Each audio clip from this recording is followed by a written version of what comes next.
ఇక ఇవాళ రేపు కూడా భారీ వర్షాలు ఉన్నాయంట. పలు జిల్లాలకు ఆరెంజ్ ఎల్లో అలర్ట్. ఇక ఉరుములు మెరుపులతో బలమైనటువంటి గాలులు వీచే అవకాశం ఉందంట.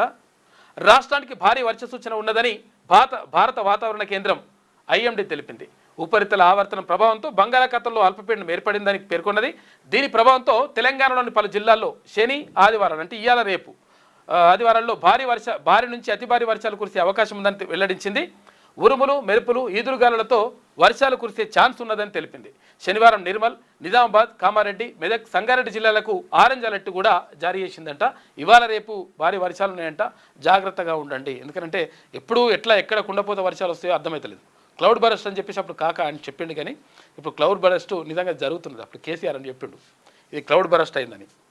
అంటే ఒక్కటేసారి మేఘం ఇట్లా తెప్పలు దిగి పడ్డట్టుగా ఒక్కసారి ఇక్కడనే కుండపోత పోసినట్టుగా చేస్తానమాట. అటువంటివి జరుగుతున్నాయి నిజంగా కూడా ఇప్పుడు. అట్లా పడుతున్నాయంట వర్షాలు, జాగ్రత్తగా ఉండండి.